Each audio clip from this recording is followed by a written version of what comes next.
What's going on, everybody? This is dkdynamite, and today we're going to be talking about the possible abandonment of a mode in Modern Warfare 2, the next raid episode, plus even more. Definitely stay tuned. But before we jump into that, be sure to hit that subscribe button down below, drop a like, and let me know down below in the comment section, do you guys own Modern Warfare 2, or have you just played COD 2.0 through the free application Warzone 2, whether it's for the Battle Royale or even DMZ? Is campaign or the raid mode enough for you guys to want to buy Modern Warfare 2 if you're just not impressed with what you guys may have seen or heard in regards to the multiplayer? Let me know how you guys are feeling about that down below in the comments. But we have this interesting tweet that I wanted to go over from Charlie Intel that does say the issue with Call of Duty is the inability to clearly focus on all modes of the game and instead just leaning on Warzone to lead the entire franchise, which is a mistake. And Activision is still, even in the recent Season 2 blog, hyping up Modern Warfare 2's upgrade to get more Warzone content. Obviously, through that, you end up getting bonus XP, better camo progression opportunities, and the new faction that's coming to DMZ. And we're going to touch more about this topic later in this video, but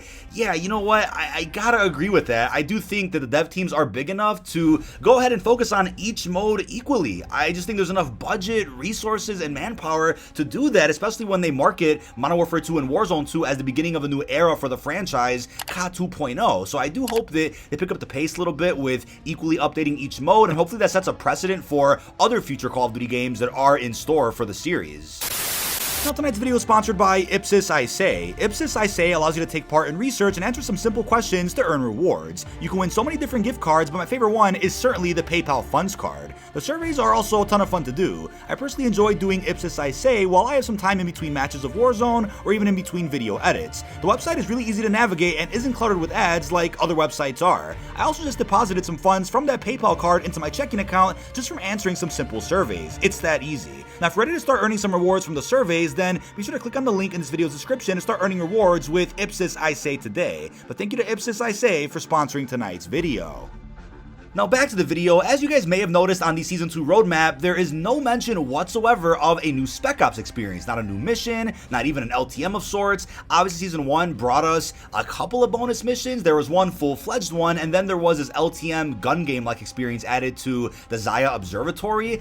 But other than that, there was no other mention in this blog about any other missions or anything of that nature. So what's ironic is that the same thing happened during Modern Warfare 19, where I think during the first 2 seasons of that game's life cycle, Spec Ops got some support, it got a couple of bug fixes, they kind of tweaked the AI a little bit, and they added in a couple of extra missions, which I personally enjoyed. I didn't really thoroughly understand Spec Ops that well until I started playing the game on PC. I think on console, the experience just wasn't the greatest. There were a lot of bugs, there were a lot of people that didn't want to play it, but once I got Modern Warfare 19 on PC, I'm like, wow, Spec Ops was actually amazing in that game, but sadly support for it quickly died out once Warzone 1 ended up coming out. Now obviously player numbers must have been poor for Spec Ops in 2019, for a number of reasons though. Not because the missions weren't fun or the objectives weren't replayable. It wasn't really because of that. It was just the lack of support the mode got with quality of life improvements and bug fixes and AI difficulty tuning. That was really the problem, and by the time they really fixed things up a little bit, it was a little too late. Unlike Onslaught, that was the exclusive mode for Cold War, that mode ended up getting lots of support despite being locked behind PlayStation exclusivity. For MW19 Spec Ops, only the survival element of Spec Ops was locked behind PlayStation exclusivity. The other modes weren't, and those missions were fantastic. But looking at Spec Ops and Modern Warfare 2 now, the missions themselves are fairly solid. They're 2-player only, which is kind of strange. I was hoping for maybe a variety over the course of this year where you'd see more 2-player missions, 3-player ones, even 4-player ones, but not sure if that's even gonna happen at this point. And considering the fact they kind of market Spec Ops and Modern Warfare 2 as the mode you want to play to level up your special ops kits to then take into raids, yet they're not going to add any more missions, it's like, well, now you're kind of forced to just play the same missions over and over again to end up leveling up those kits, which in my opinion aren't exactly necessary to beat a raid, at least not the first episode, but they're definitely helpful. And if there were more missions offered in Spec Ops, more people out there would probably have maxed out assault kits or medic kits or the recon kits, and hopefully we even get more kits added in the future. But with that, I mean, that's not even looking likely if they're not even gonna touch the Spec Ops mode anymore, aside from adding in new raid episodes. I definitely thought that encouraging encouraging players to play Spec Ops to level up those tier kits was a very creative way to essentially reinvent the wheel with Spec Ops, right? There's only so much you could do with Spec Ops, right? Taking assets from campaign and giving some of those environments new objectives, or somehow offering type of gameplay opportunities that we really didn't see in the campaign. There's only so much you can do with Spec Ops, as we've seen in the last couple of Modern Warfare titles, so I don't blame them for maybe saying, all right, let's try something a bit different. Let's do DMZ and raids instead. But they offer a Spec Ops mode in this game, so might as well double or triple down on that and at least try to continue supporting it. But then again, if the player count for the mode is that low, Activision probably saw that and was like, you know what, why even waste the time on Spec Ops anymore? Just focus on the other content that people are actually playing. Now, Modern Warfare 19 had a solid list of missions. Obviously, that game didn't have DMZ or raids, but I can't even imagine how many more people will be motivated to max out their tier kits by going for 3 stars on each mission, grabbing the intel, if there were more missions to actually play. People out there are probably really burnt out by the same 3-4 missions that they've probably played a dozen times over already. But this also begs the question, right? What exactly is Infinity Ward focusing on behind the scenes? It's a big unknown. It's probably something to do with COD 2023, if that upcoming title is type of spin-off to Modern Warfare 2, built on the same technology, using the same assets, and if that game is being led by Sledgehammer, maybe Infinity Ward is helping them out with that project? Who knows? But looking at this breakdown that we saw from the Ghost of Hope, even High Moon Studios made Ashika Island, Treyarch did ranked play, Raven's working on and supporting Warzone 2, and Sledgehammer's doing the 2023 expansion. So is Infinity Ward just focusing on DMZ and the raid mode? There's gotta be more. What about regular multiplayer or even the Spec Ops? Hopefully Season 2 Reloaded brings out some surprises for both multiplayer and Spec Ops that we would have thought were going to be announced already with the start of this new season for February 15th. And also considering that the multiplayer content we're getting has essentially already been in the game for months, it's environments and assets that were already in other modes, you gotta wonder what happened, right? Maybe the player count for Spec Ops is just shot and they're like, all right, we're gonna drop that. Maybe multiplayer's player count is even dropping to a point where they're like, you know what, just keep putting in more time into DMZ raids and Warzone and worry about the next year's multiplayer instead. Maybe that game will have a better start and a better selection of maps people actually continue playing for a long period of time. Maybe for some reason Activision is writing off the multiplayer already for Modern Warfare 2. I mean, I just don't see how it's even possible considering how big of a game this is. I mean, it broke every record in the gaming industry for the most part. It's called Modern Warfare 2.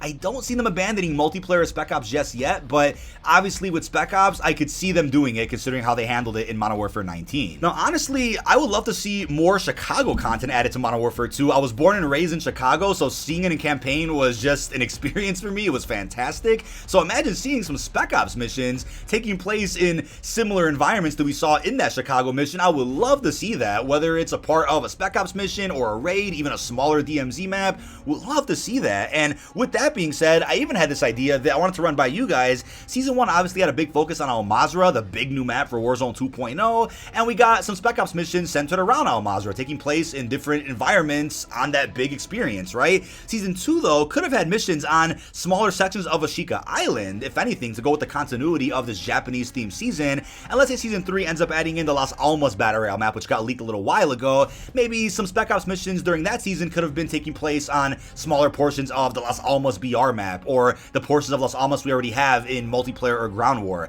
That could have been how they did it, to where every season focuses on one map or one environment, and then they take areas of that environment and break it up for 6v6, for Spec Ops, for whatever the case is. That would have been something that I think makes sense for Spec Ops, or would have made sense if they had plans to update it. And I'm honestly surprised they didn't take portions from Ashika and use that for 6v6 instead of Dome. But no, we have Dome being released twice in Season 2 for 6v6 and for Ground War, even though Dome was already in 2 other portions of Modern Warfare 2 already. It was in Al Mazrah for Battle Royale, and it was also available via a Spec Ops mission. So it's crazy we're seeing Dome yet again, but I guess who's complaining, because it's a fan favorite, right? Now, all of this has me thinking that Raid is the real third mode for Modern Warfare 2. That was the third mode that they probably pitched years ago or some time ago as the Spec Ops or Zombies equivalent. I mean, Raid could be that big if enough time was into it to make it replayable, like let's say a Destiny raid or a Zombies main quest. But since the first episode wasn't ready until Season 1 Reloaded, they had to offer some type of Spec Ops experience to justify that $70 price tag, similar to the fact that Zombies for Vanguard also wasn't ready for launch clearly, but it had to be in the game to justify that $70 price tag. So Spec Ops Modern Warfare 2 kind of feels like some type of front or some filler just to justify the fact that the game offers 3 big modes, but little did anybody know that Spec Ops support would cease after the first season, and Raid would kind of take over as that third mode experience for the remainder of the game's life cycle. That's what it looks like right now. Now, are raids just shinier Spec Ops missions? You can argue that, technically speaking, but it forces you to be in a party of 3. You can't just matchmake with randoms, and it offers puzzles that require distinct communication. So I personally love raids and what they stand for, and hopefully we get more than 5, but right now they only confirm 5. I do love raids a lot, but I would have just hoped that they also gave the regular Spec Ops mode some love as well. But in the recent Season 2 blog post, they did confirm that Adamgrad was just the beginning. Price, Far, and Gaz will be back later in Season 2 with Episode 2 of the Raid, a continuation of the Modern Warfare 2 campaign. Prepare to squad up for whatever gauntlet lies ahead, even if it means finding unlikely allies to help tie up those loose ends. So definitely a teaser for General Shepard. We'll end up seeing what his whereabouts are after the campaign since he went off the grid. Really looking forward to that. I have a separate story video coming out in the next maybe week or 2, or maybe a bit after that, after I cover majority of the Season 2 launch content. We're going to talk more about where the story is headed for the post-launch cinematic experience. I'm excited about that, but hopefully the second episode of Raids also offers us another free operator or an opportunity to get an exclusive operator skin, similar to the Gaz opportunity we had with Adamgrad, where you're able to get Gaz through a bundle, unlock a Gaz skin through beating the first episode of Raids, and if you did both of those things, you get a third skin, which is exclusive to, again, having to buy the bundle and beating the first Raid episode. Hopefully we get an offer like that in Season 2, since on the roadmap right now, we only know about Ronin. That's our only new operator right now, so I'm assuming we'll end up getting some type of second or third operator added at some point in the mid-season update. But what I want to end with is this. I personally believe that there's enough manpower and enough development teams behind the scenes to handle all these modes equally, but like people are saying in the community right now, Infinity Ward might have spread themselves too thin. They built a campaign, multiplayer, Spec Ops, Raids, Warzone, and DMZ, all of which have little to no depth. I do think Warzone 2 has depth. I think DMZ certainly has depth, and of course Raids are built on that idea. It's just the multiplayer and the Spec Ops that are lacking for no reason, but if the player counts for both those modes are terrible, then I could see Activision either saying, alright, let's kind of spice things up a little bit as much as we can to kind of boost that, or if that fails, just drop those modes entirely and put out bare minimum for both, since there's no contractual obligation to update either of those modes anyway. There's no season pass. I wonder what the approach is there, but we have a quote from Prestigious Key which does say, Modern Warfare 2 is an ocean that's 1 inch deep. And that's the thing, right? I think when all these modes first came out, when Season 1 got added in, when Reloaded came out, we could have still saw depth to all of these modes. We could have saw the potential that all the modes had, but it's then waiting another 2 months for Season 2, in which you then start seeing the water kind of recede back a little bit, and you're like, wait a second, the ocean's not as deep as I thought. I mean, it should have been deeper, and it could get deeper with Season 2 and Season 2 Reloaded, but as of right now, it's a bit questionable to see what's going on with the paid elements of COD 2.0, but that is about it. This has been dkdynamite. Leave our thoughts down below in the comment section. What are your thoughts on the possible abandonment of Spec Ops already in Modern Warfare 2? How are you feeling about details we got for the next Raid episode? And how are you feeling about the beginning of COD 2.0, right? If they spread themselves too thin, is that not the best way to represent what COD 2.0 means? Let me know how you feel down below. Really hope you've enjoyed, and peace out, everybody.